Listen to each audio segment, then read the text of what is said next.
ঘরের তৈরি রান্নার চ্যানেলের থেকে তোমাদেরকে স্বাগতম। আজকে আমি রান্না করব, গরমের ধাঁচ এসেছে, এখন বিচির শেষ পর্যায়ে, তার জন্য মাছের মাথা দিয়ে সিমের বিচি দিয়ে একটা তরকারি রান্না করব। তোমরা দেখতে থাকো।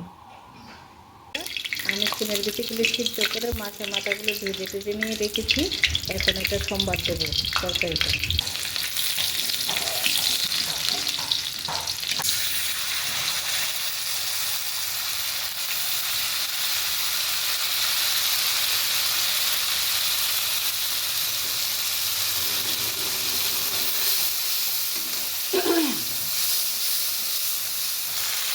এখন মাছের মাথাগুলো আর বিচিগুলো একসঙ্গে সম্বাদটার মধ্যে দিয়ে দেবো।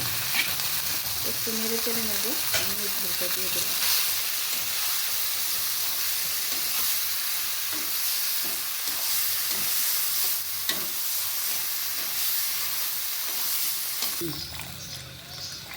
হ্যালো বন্ধুরা, আমি এখন এটার মধ্যে ঝোল দিয়ে দিলাম।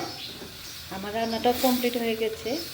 এখন একটু গরম হলে তারপরে আমরা নামিয়ে নেব তরকারিটা। স্বাদ মতো লবণও দিলাম। আমার তরকারিটা একদম কমপ্লিট হয়ে গেছে। এখন একটু গরম মশলা দিলাম, দিয়ে নামিয়ে নেব তরকারিটা। তরকারিটা কেমন হয়েছে? খুব সুন্দর হয়েছে। আমার তো খেতেই চাইছে।